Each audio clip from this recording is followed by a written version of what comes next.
All right, well, let's get rolling. Hi, everybody. Thank you so much for taking the time to be here today. And I'm super excited for the talk. I'll introduce that in a minute. At first, I want to thank the associate students of Foothill College for sponsoring this event for the Foothill College Latine Heritage Month. Here at Foothill. So every month during the school year, the ASFC sponsors events around different Heritage Month themes.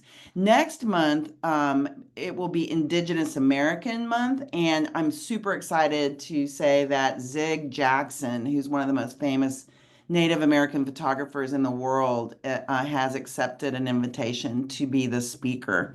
So, really excited about that, but right now, I'm super stoked about having my dear friend and this brilliant photographer, Gabriela Hasbun, who will be presenting her work and talking about her career as a amazing photographer. So, Gabriela she's a Salvadoran American photographer. The site had Honduran. I'm sorry about that. But she is in fact Salvadoran American, and she's based in San Francisco. She works mainly in editorial photography, which means for publications, whether that's digital or in print. And I find my like myself gravitating towards her exceptional portraiture. And she's awesome at making environmental portraits. So I think you'll be able to see that in her work as well. Let's see. She has produced this incredible book on the Black Rodeo, and she's also worked on stories about fat activists, which I didn't know, and I would really love to see that work at some time because that I think it's just fascinating. I think really for me, Gabriella, your work addresses like historic erasure of groups, and you not only bring them to our attention, but you do it in a way with love and a great deal of care. So, without further ado, let's take it away. All right. Thank you, Judy. I really appreciate you having me. Thanks everyone for coming out. Like Judy said, I've been a photographer for over like 20 years now. I've been in the Bay 26 years. And I started my work doing editorial magazine work. So I'm going to take you through a little bit of that right now and kind of showcase some of those assignments and how some of those turned into personal work. So this was an assignment I did during the pandemic, actually, of this young woman who is working for water rights down in Salinas County. She was like an activist, and so um, I think Sierra Magazine did a feature on her, and her parents were farmers. So yeah, this was one of my. They didn't run this photograph, but this is my favorite one. And in very sharp contrast, here we have a portrait of Steph Curry for all you basketball fans. This was shot pretty recent for Wine Spectator magazine. He has a bourbon brand, I think he was promoting. So that's what these are for. So you'll see him with a cigar. And then this was for the Sunday Times. It's a newspaper in England, and it's Alice Water. She's like our famous chef here in the Bay. Slow food movement. If any of you guys know her and follow food lovers, and we had this amazing day with her in her backyard. I think this was also kind of at the beginning of the pandemic. I can't remember. But it was kind of a dream for me to meet her because I've been a big fan. Um, and this is Bonnie Wright. This was shot for Billboard magazine. All these assignments are local here. I didn't know she lived in Marin County. So she picked out this location. It's a theater up in Mill Valley. And this was a tricky shoot. We can talk about that later. And then this is an outtake of some personal work with a very old photograph I took for Vibe magazine of a rapper in Oakland. And this is Esmeralda Spalding one of these rare San Francisco Chronicle jobs I did where it was like just really fun for me to go in and play with her and just do pics. And this is some personal work at the rodeo. Again, some more personal work at the Black Cowboy Parade that I've been documenting since 2008.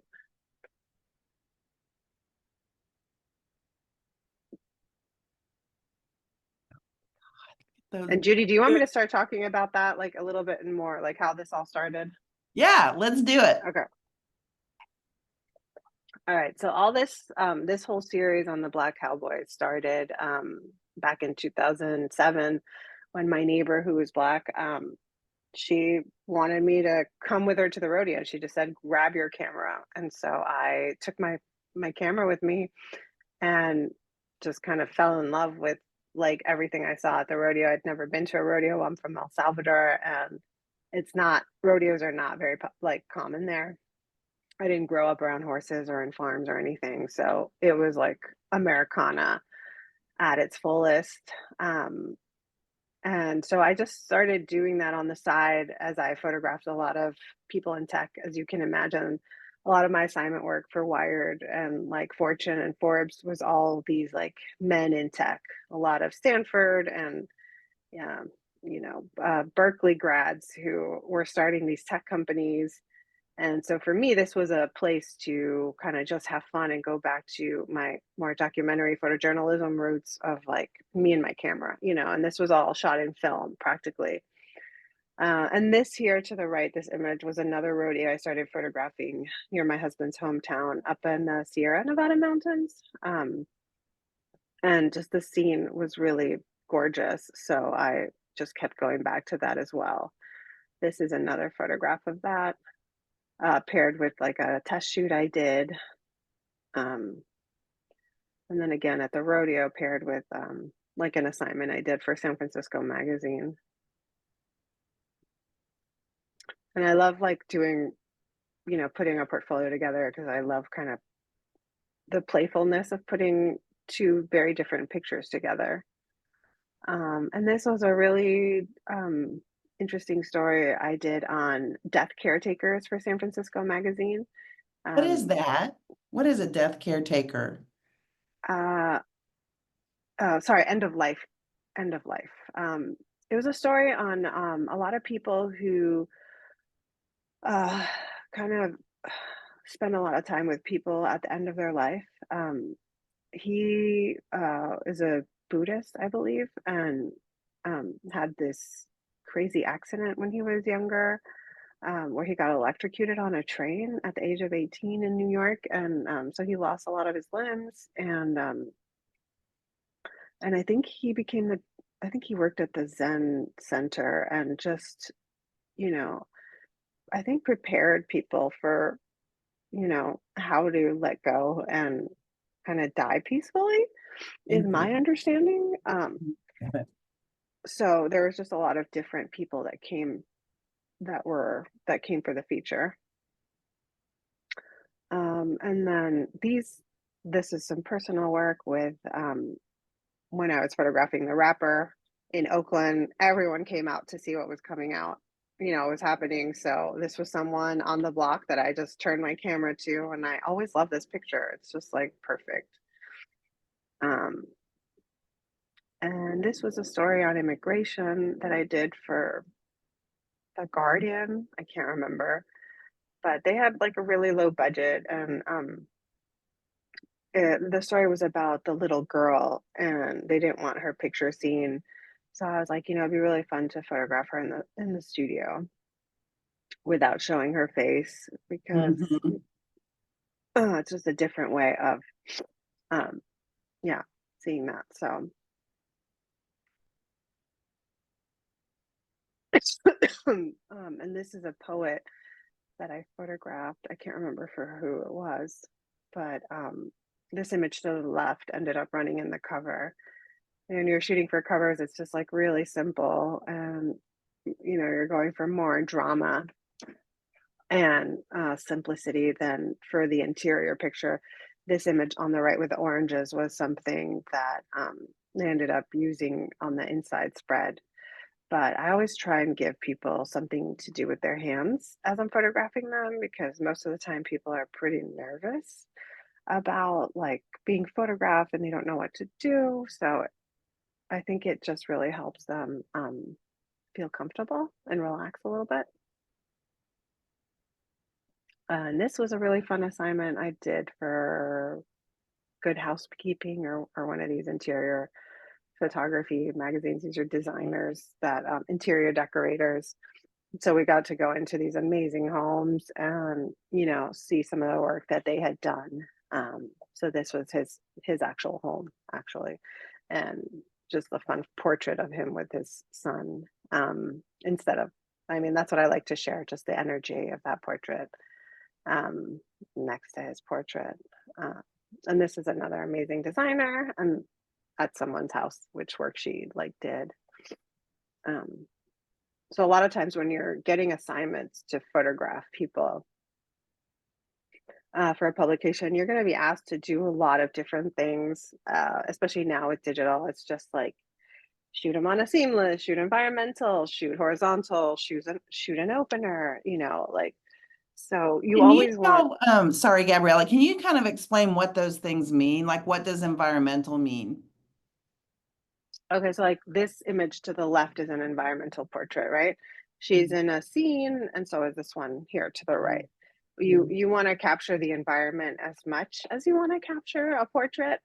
So sometimes I think of them as like landscapes in a way. I think it helps bring the viewer into the image. Like if you leave a little room like here towards the right of the Mhm. frame, like where someone can walk into, and I feel like that really helps bring like draw the viewer into an image when you can see yourself walking into the frame. That's just my crazy perspective.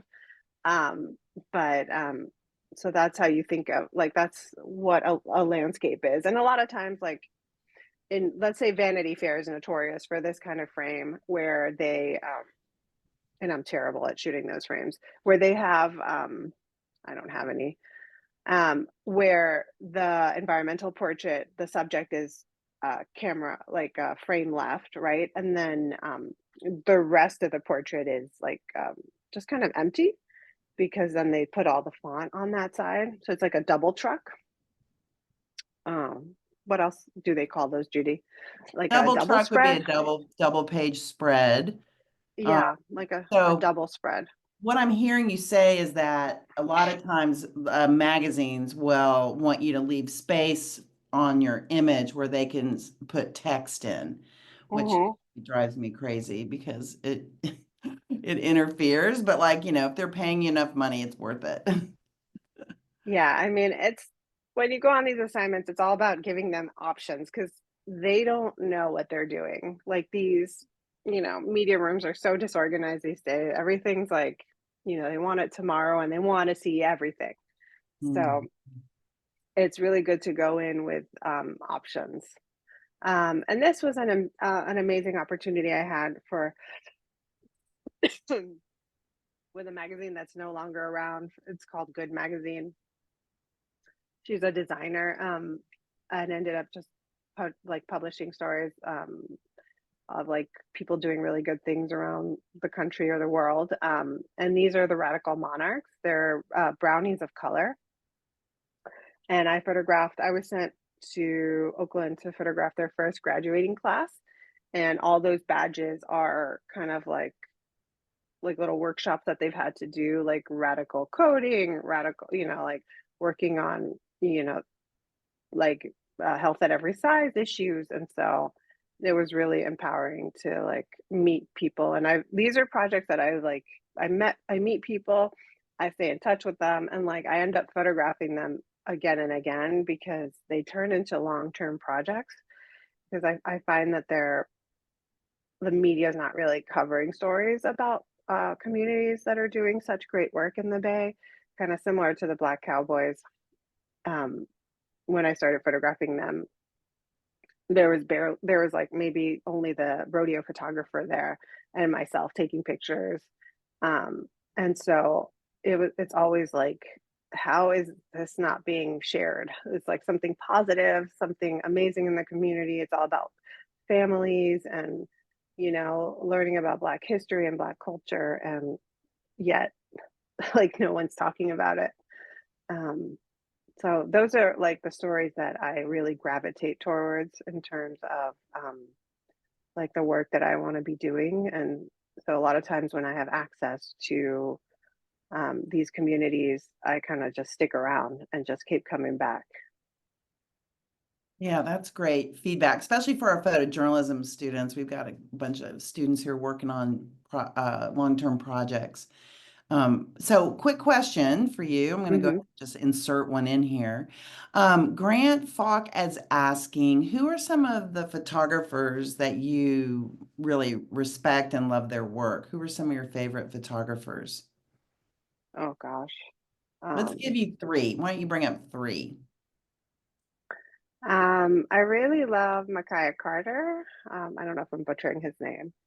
He's like, Micaiah, yeah. Let I me can see if look I it up. can. No, Yeah. I'll do it. You keep going. I really like Joe Pug in LA, or uh, Bethany Mollenkopf is in LA. She has like a lot of personal work and also a lot of like editorial work as well. Um, I think she started doing mostly journalism work as well. Bethany Mollenkopf is her name. Okay. Um, um, who else? I don't know. There's so many people. It's like asking who your favorite musician is, right? Just It, one more. Give us one more. I mean, apart from the Nan Goldens and the Cindy Shermans who absolutely Dan inspired my life. Golden. Perfect. Yeah, like, That's you okay. They know, don't know. I mean, a lot of these people don't know. Nan Golden. I'm putting it in there. Okay, Cindy Sherman. This is perfect. That's perfect. All right. Now, you want to switch over and look at the book? yeah, let's do it. Cool. I can really see your visual style. Like that's what I also just love about your work is that the people you're photographing, they really like you and you can see that.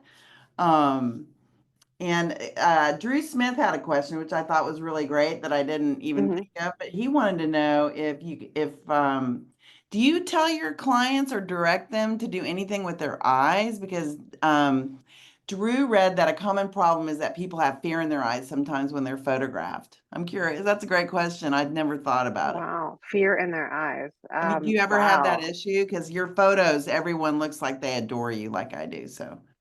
you're so sweet. No, I never had that issue. I mean, I just kind of I try like to not really direct people a lot unless they need the help because I feel like people can just really stiffen up. Um, so I let people relax and then just kind of have a chat with them. But it Mhm. does really feel like a very intimate space, almost like a therapy session, I call it, because I'm up their face, I'm like in their face, or Mhm. it's just I think it's very intimidating to put a camera in front of someone. I mean, I sure freaking hate it. Like, I'm like terrified of being photographed. Um, so I don't know what it is about it, but a lot of times, like, I'll just have like people look away and then like kind of angle their face towards a certain direction and then just have them like rotate and look towards me.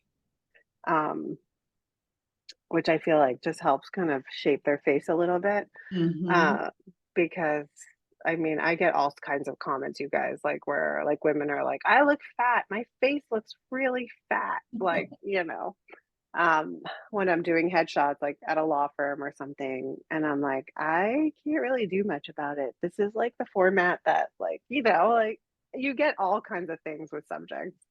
Um, but yeah, I mean, is there anything else? Like anything? I think that's Oh, good for now. Why don't we let's look at your book and then I'll ask you the other okay, question. about the eyes. Okay, one thing I do people to say is, of course, smize, right? I just remembered, but also like to have a little tinkle in their eye. Like I feel like people sometimes might look more flat, but I try and remind them to bring their inner child out, like pretend that you're a 7-year-old kid who just got caught, doing something Mhm. mischievous. So anyway, just remember that. So, Great. That's a great one. um, so this book is called The New Black West. It's pictures that, like I was telling you guys, that I photographed since 2008, where my friend Zaina took me to the rodeo. And around 2019, I started seeing a lot more photographers come out to the rodeo, and I was like, "Oh my gosh, like this is crazy. Maybe this is time to really like get these pictures out into the world since they've just been sitting in my archive." And so I put a little pitch together of like a little PDF. It was really, really simple, of like images and a little bit of history of the rodeo. This is one of the first pictures that I took in 2008. And this man here to the right, I still see him at all the events. He's like goes to all the events, and I've seen his grandson grow up. It's kind of wild. Um, so yeah, so I put a little very simple blurb. If anyone ever wants to see it, just email me. I'm happy to share it. I've done a presentation just on how I put this book together. Um, Mm. and and what and so I just emailed like a million people. And got a lot of no's, a lot of no's. And I potentially got like three yeses, and it was like a maybes, right? But for me, this was like such unique work, and I just was really like hate to see this work, sitting in the archive for so long. And the only people who got to see this work were editors in New York that I would see like once a year, and be like, "Oh, this is what I've been working on the side." This was like my little exciting thing to share with them, apart from all the portraits I've been doing of like chefs or tech bros and stuff like that. So, and I just really love being in this community. They really Where like did you embrace. where did you make this photo? Was this in the Mission? Was that in the Mission This or? one is in Oakland. This is at the Oakland Black Cowboy Parade that just happened. It happens every year at the first weekend in October at Defemery Park in Mm. Oakland. Um, so yeah, this is at the parade. But everything here happened like it's a Rowell Ranch Rodeo, um, in the East Bay. It's not Oakland, Oakland per se, but they Mhm. market the rodeo as the Oakland chapter. Mhm. But yeah. Gosh.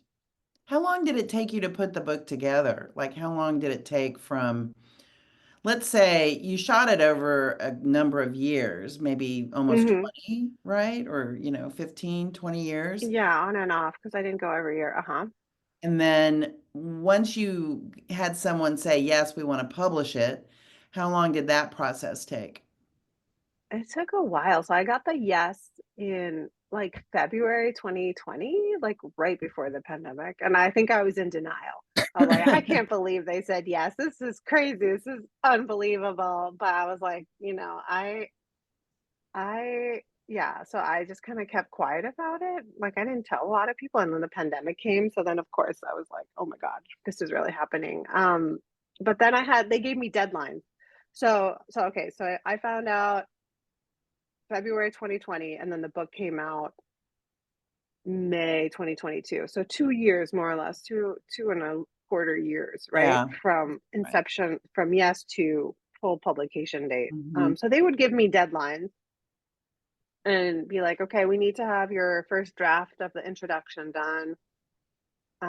And then we wanted to find someone to write like a foreword, but like people weren't responding. It was the pandemic. It was really hard, you guys, doing stuff during the pandemic because like people died. This historian, there's very few historians who write about Black history, or at least at the time when I was looking for stuff, there was very few. There was only one white man who had written about it.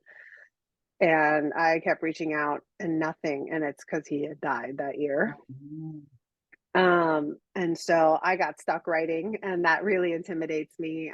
So I highly encourage you guys to write, write, write, and read as much as you can. because it would have really helped the process. But I had an amazing editor who like just kind of, like really like edited through the the the artist statement or whatever. And Mhm. so it really helped. And then we thought it would be ideal to share some of the stories, some of the captions in there because like this is Lady D. Like I met her not that long, like maybe 2017. And Mhm. I saw her shaking someone's hand, one of the cowboys I was photographing. And I was like, oh my God, your nails are amazing. And so every year since then, like we meet at the rodeo and we take these pictures of her and her nails on a horse. It's like our thing. Like we just like we do that every year. And we just became friends and she like ended up, you know, becoming obsessed with the cowboy culture and she lives in Seattle and would, join like the Buffalo Soldiers of Seattle, which is like a chapter up there. And they recreate a lot of the the uniforms and the histories that the Buffalo Soldiers did during the war. And if you guys don't know, Buffalo Soldiers is are the black cowboys that participated in the Second World War that a lot of people don't even know about. Mhm. Um, yeah, do you guys have any questions? Yeah, we've got a bunch of them. Okay. Arian asks, what do you have a technique or do you have techniques that you use to help convey emotion through your images to the viewers? Like, does that make sense? Like, do you Mm. use lighting? Do you use kind of, I'm just curious, posing? Like, what are the different ways that you help to translate emotion? Yeah, I mean, emotion can be um, like three different ways, I guess. Lighting, um, Mm. mood. I don't know, like it just really depends what kind of emotion you're trying to portray. Is there any like specific emotion? Because yeah, I mean, lighting I say would be the biggest one in terms of Yeah. like mood, right? Like how it just kind of dictates the mood, and then of course how much you put or take away into in a picture helps. Like the simpler the picture is, the better, Hmm. or not, right? Like depending on what you want to say. Like if it's brighter, it's going to scream more energy versus like if it's, less things and, like a light gray or a white, it's going to, Hmm. automatically be like a calmer image. Hmm. When you're photographing, do you see the people who you're working with kind of transform when they get in front of the camera? Like Hmm. when a client can maybe comes in one way and then like maybe Lady D is one of those people. But do you ever see people kind of come in one way and then the minute you're photographing them, they become this other person or they go through some kind of a transformative process themselves? Good question. Not really. I feel like people are pretty much what you get. I mean, very rare, but because I feel like if it's a shy person, they tend to be really shy Yeah. on set, and so you kind of have to draw them in, like, or draw them out. But most extroverts kind of go crazy on set, and they're actually the harder ones to photograph because it's hard to rein them in. Like, so like if you meet someone and they're very extroverted, then that energy, they're just bouncing around on set, right? Or like whatever you're trying to Mhm. tell them to do, or trying to whatever you're trying to do, they're just like boing, boing, boing, boing, boing, boing. And you're using all your energy to like bring them in and like get them to like sit somewhere and so they don't take direction well. They're just like chatty, chatty, chatty, chatty, chatty. And you're like, I can't think anymore. So you're just like, so I think what's really hard for photographers where they never tell you this is that you have to be engaged with your subject, right? There's Mhm. no art director behind you most of the time. Like, on commercial jobs or other jobs, sometimes like they'll have an art director telling the subject, hey, like I want you to do this, or can you try this? Like, photographers, we are everything. We're like, stylist, set designer, like uh art directing, our lighting person. We're like, we have to do a million things on set. And like, and when you have a person who's really extroverted, my brain, like, and or at least I used to be an extrovert. Like now I feel like my brain is gonna explode. I'm like, I can't think. So I like now always appreciate when there's like a calmer person on in front of camera. And I Mhm. love a shy person. If you tell me you hate having your picture taken, I'm like, I can work with you. Like I can really work with you. Um, Do you work with an assistant ever or a gaffer, or is it usually just you? yeah, I love to have an assistant with me, if I can. Yeah, if there's a budget. Mhm. I love having someone with me. It always helps just to have someone, a second set of eyes, making sure that everything, no one's getting robbed these days. Yeah, Or right? like if Mhm. I need to move the lighting, it just really helps to have a second set of hands. Mhm. Um, Well, cool. Let's move on to that other. I think we've seen this, and you have that other set of that other PDF that you showed me from oh earlier. yeah, you Let's check want to do that the out. video? No, let's not do the video. Don't you have another PDF? I think you said you had another one of your earlier work. Yeah, it's a little video. Hold Oh, on. oh, This oh, oh, one? yeah, yeah. Yeah, let's watch that, and then I've got a couple other questions. Okay. Let's see if there's This a is way to pretty put. cool. I like how you did these, actually. I think it's a great idea. So you guys, this is like an old portfolio that I had, and I just found this video of different work, and this was in my book. My book is pink, and it had my logo on it, and yeah. So here you go. So this is your printed portfolio, and then you also have one. You also have things that are, I'm sorry, you've got a cold. Thank you It's for okay. doing this. It's But totally you okay. also have like PDF versions too. Yeah, this is just older work. This is a portfolio that I would just show, but this is personal work here. Like this is from Mhm. a series of pictures I did with a writer. This image here to the right, about Polk Street. He had gotten a, a grant to document oral stories of Polk Street, because Polk Street used to be the better known gay kind of street in the 70s. And so he wanted to start collecting stories from from Polk. And so we decided to work together on it. And these are some of the portraits. So I always try and put my Mhm. personal work in with um Great. so this portfolio was probably like 2009, 2010, Wow. 2011. This was shot for ESPN, football player. This was for some golf magazine. I can't remember. They had some crazy Mm. story. They were just funny guys, like um, playing golf. And you're obviously bringing lights out, right? You're Yeah. using Hmm. lighting, mono lights or whatever. So these are some of the CEO. That's the Instacart guy. Joe's. Joe's my favorite. Mhm. Yeah, this is the Apple designer. I can't remember his name.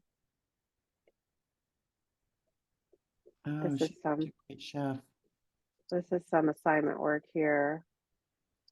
Oops, I can't remember. Yeah, but this is like an outtake. People don't run ever a finger, a fuck you sign. Someone But shooting the bird. Yeah. yeah, but I love it, and it's very her. This is very Chef Yeah, it's Chris. very This her. She's so good. Yeah, Dominique Crenn is her name. yeah. So, and these are my friends. These are the Rice Rockettes. It's an all Asian drag, you know, um, show, and I met them on assignment for San Francisco Chronicle. No, San Francisco Magazine, and then we've stayed in touch. I photographed them a zillion times. Like, I feel like these people just become like my family. There's some people I just really like, you know, love Oh, it's so connecting with, funny. and so. Hilarious. And that's from my fat series here to the right. Mm-hmm. And this is from a Wired job. This is like an old tech story. One of the guys Mm-hmm. passed away. Um, Mm, so nice. that's the Polk Street.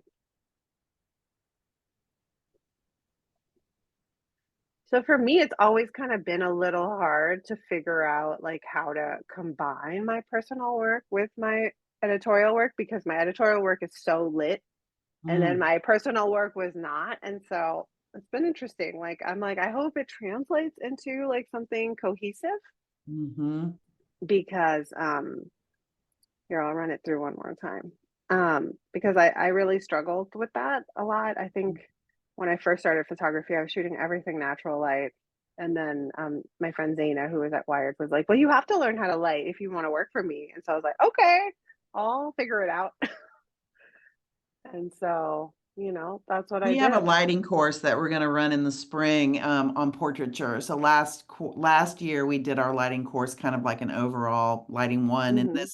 this year we're going to do a portraiture lighting course, and we've got some monolight kits and things like that for students to play with, so they can go on location and beautiful. Let me ask you a question. So Alejandro is asking if you're capturing aspects of the Latinx culture in the Bay Area at all. Do you work around your culture at all in the Bay Area? Hmm. Or is it just kind of like whatever comes up for Yeah. I started to when I was in school. I did photograph a lot of the Salvadoran community here. And then I wanted to photograph like some immigrants, but had some issues with them. Um, and I don't know why I kind of stopped, sadly. Like I really just kind of I got turned off. Like people were just calling to harass me on my phone and I didn't feel safe in the community, and so I stopped going. Um, as a woman, it's kind of hard sometimes to navigate some of these situations. And it really kind of deterred me from moving forward with that project, which I really regret.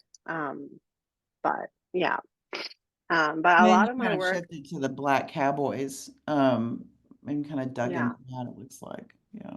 yeah, but a lot of my work, I did photograph a lot in El Salvador when I first started out. I photographed a lot of coffee farms, agro-tourism, the presidential elections, all the stuff in there. But I had a really hard time, like with media outlets, getting them to publish any of the work. Like people didn't care. And I think now things have changed so dramatically because we have our own channel. Like we can publish stuff on TikTok, we can Hmm. publish stuff on Instagram, we can Hmm. publish stuff on web, and there's so much more space on web that uh yeah, it's just there's so much space now, Yeah. and so yeah. I think that's a really good thing just to note, right? 'Cause when you started out, and like for me, most of my career was around print. And now with Hmm. digital, it allows us to self-publish, whereas before we had to rely on a publisher to publish it, which were usually owned and operated by white people, right? And so if you're Yeah, working on projects of people of color or people from marginalized communities, that was not optimal for yeah, their content or their quote unquote brand. And so it's really been and same, it's just really been a great equalizer yeah. No, it was really hard at the beginning because also the war was happening. Anytime we're at war, it's like, in Salvador, yeah. or here, no, it Or was the war here. with the Iraq. It was a long time ago, but um yeah, the media is just really tough, you know. Mhm. I've got another question. So one Hmm. of the students, Zijun Wang, is asking, do you feel writing about your work or writing captions helps you kind of even see your work a little bit differently, or maybe influences you in future photographic ventures? I think that's a great question. Does writing about Yeah. your work help? Yeah, I think I don't do enough writing about my work because a lot of the stories are just assigned to a writer, and so they separate us. But yeah, like getting to dig deeper into any story is so important and so crucial to learning about what's really happening, because a picture can only say so many things, right? It's like Mhm. captions are everything. Captions are storytelling. I feel like without a caption, it's really hard to complete a story. You can only get an idea, an imaginary idea of what your viewer will say with the images, but without captions or, a statement, you're letting too much of the truth get taken away from Mhm. the subject matter, I think. Yeah, we were just talking about that in class last night and how, AI is really helping a lot of my Mhm. friends who are significantly dyslexic. You see a lot of photographers who Uh-huh. come into the field because they're not so great at the writing part of Yeah. communication, but they're great at visual communication. And so, like AI, Chat GPT is kind of helping them to be able to write really great captions, which they're finding Yeah. awesome. No, I'm totally using ChatGPT. It's great. I struggle with a lot of certain grammar stuff, and as English as a second language can be challenging sometimes. So yeah, use it as much as you can to like even help you with ideas and deadlines and grant approval. Like I just use it to help. I made this huge mistake. I applied for this grant with Arts Commission, and I thought they wanted like 25,000 words for it. And they just really wanted a one page. Like, so I was like, can you summarize this for me? And then just make sure, your voice stays in there, right? Mhm. But it was like, it's so helpful in some ways. And I've had art directors say that they just use it to ideate, ideas Yeah, to and help brainstorm. Yeah. brainstorm. Yeah, which I thought was really cool. I still haven't done that yet. But I do it a lot. I love it. I've got a great question from Grant, who is a definitely up and coming editorial photographer. He's asking, do you have any advice for people starting mhm. out? Yeah, just go meet as many people as you can. Really like go meet people and then like follow up, show like new work to them, like constantly. The hustle never ends. Um, Where do like you meet you, people, Gabriella?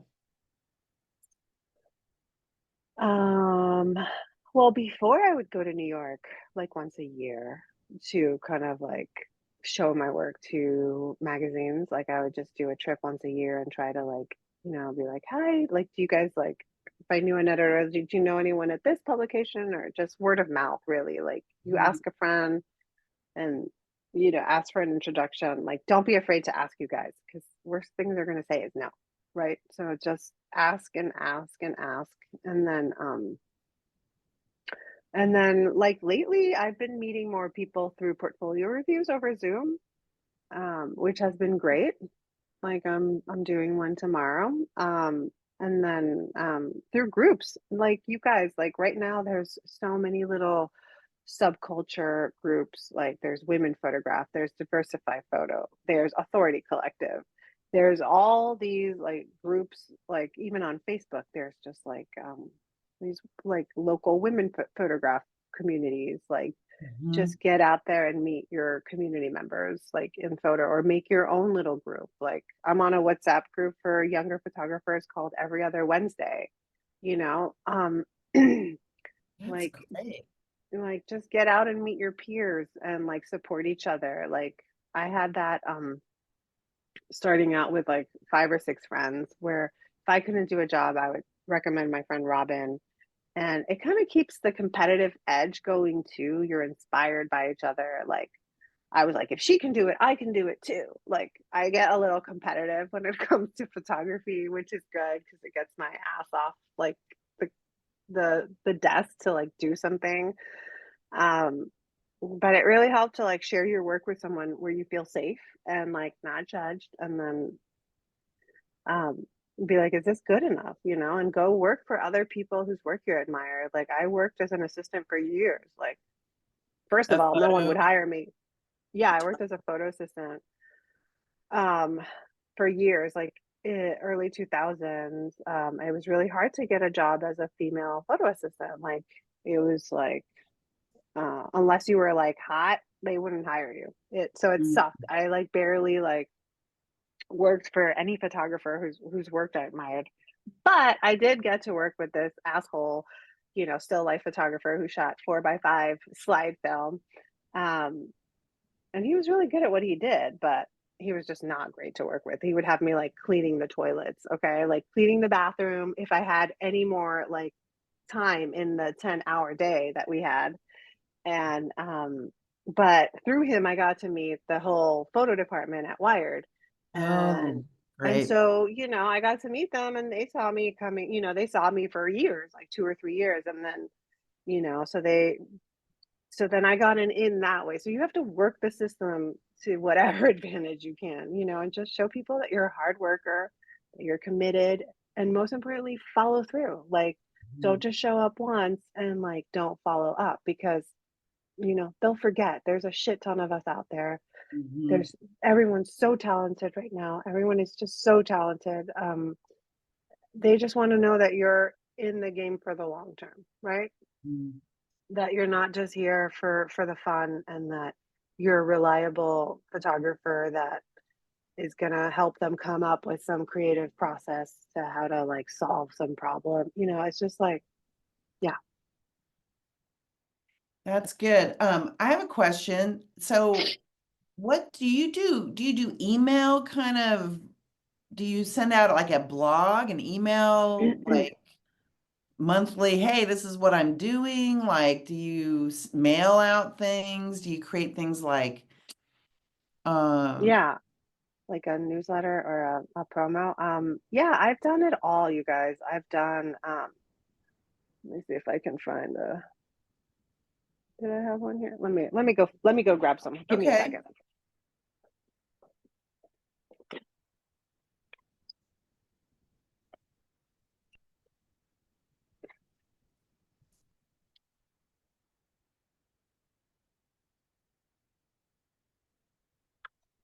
So everybody, if you want to access this recording and any of the other ones that we've produced so far, you can see it on our Foothill College Photo YouTube channel. So just wanted you to know that.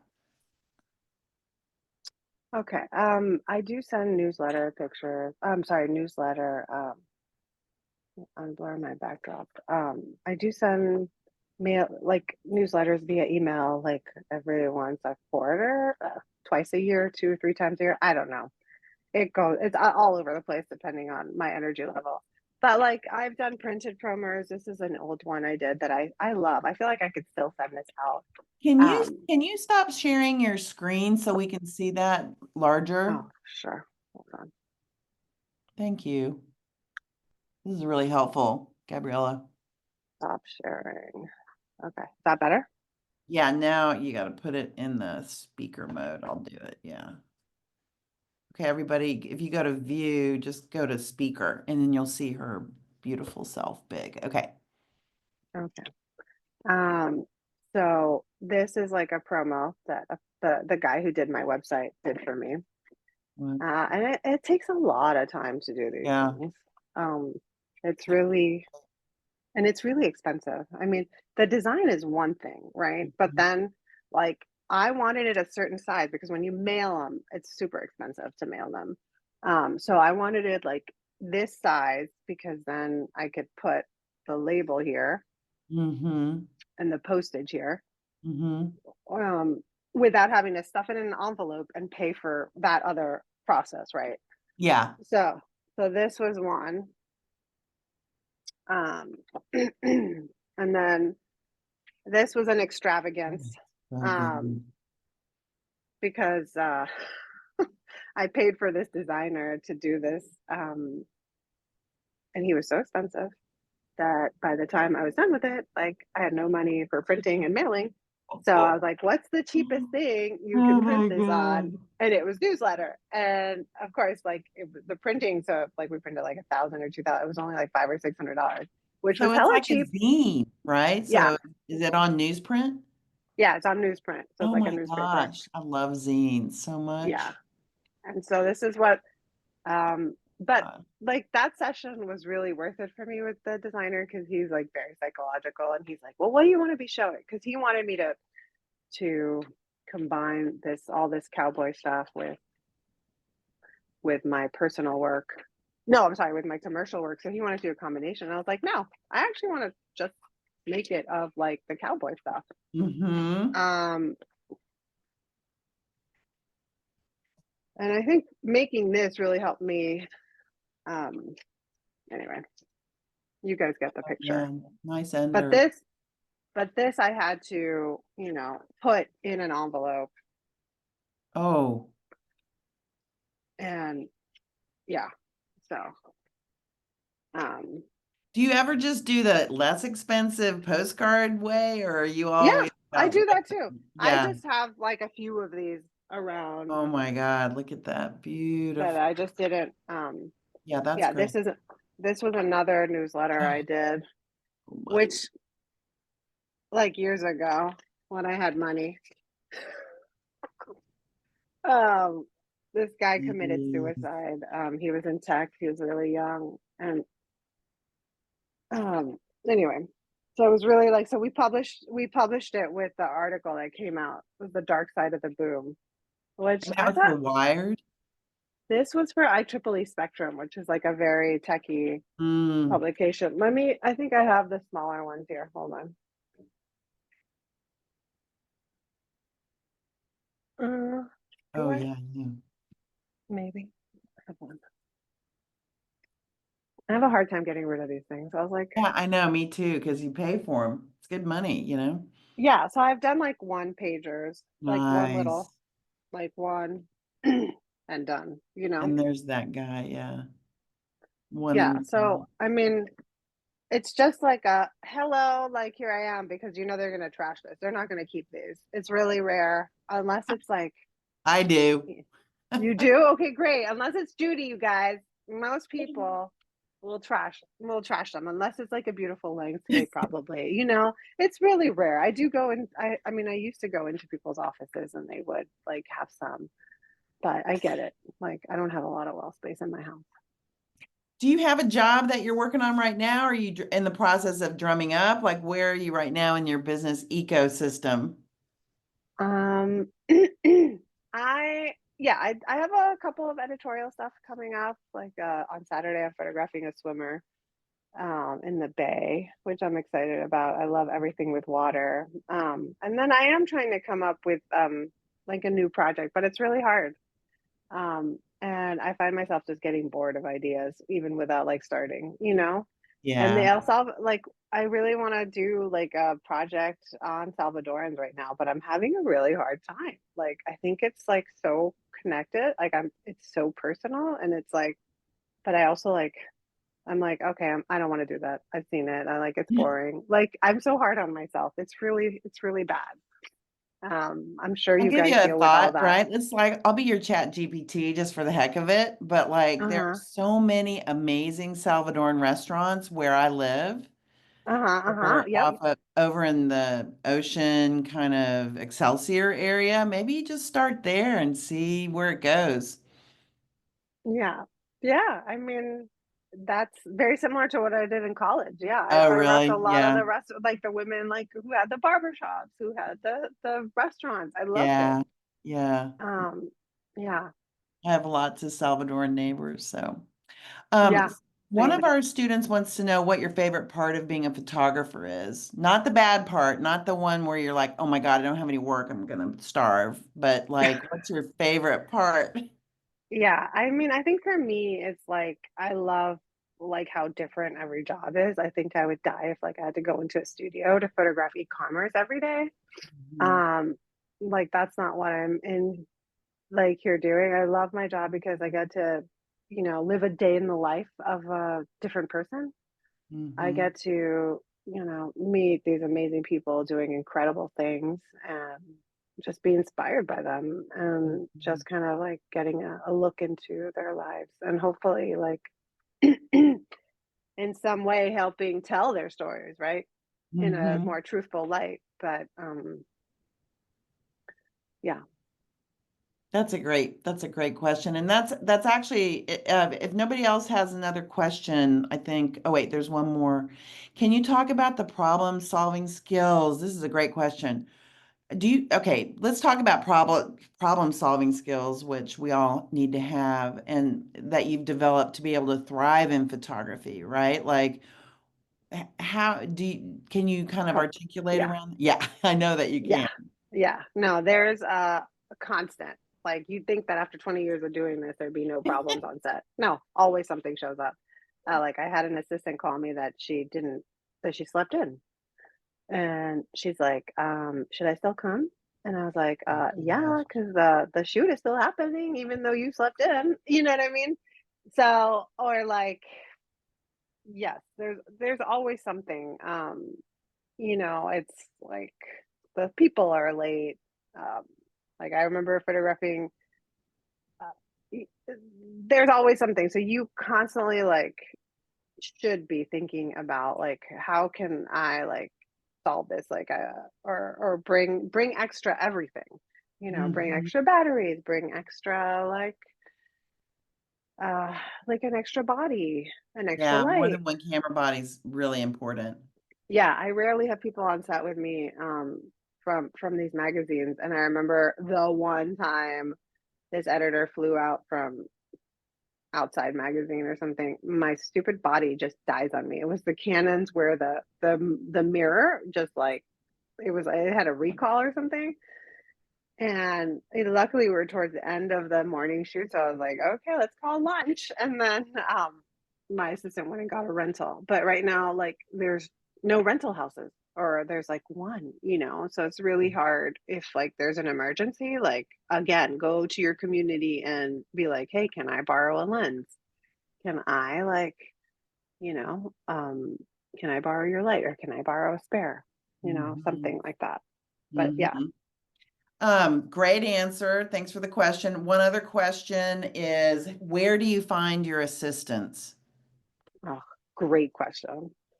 Um, Through friends, Okay. through my community, like my studio mate, like, hey, who are you working with? Like, it's been hard to find anyone reliable.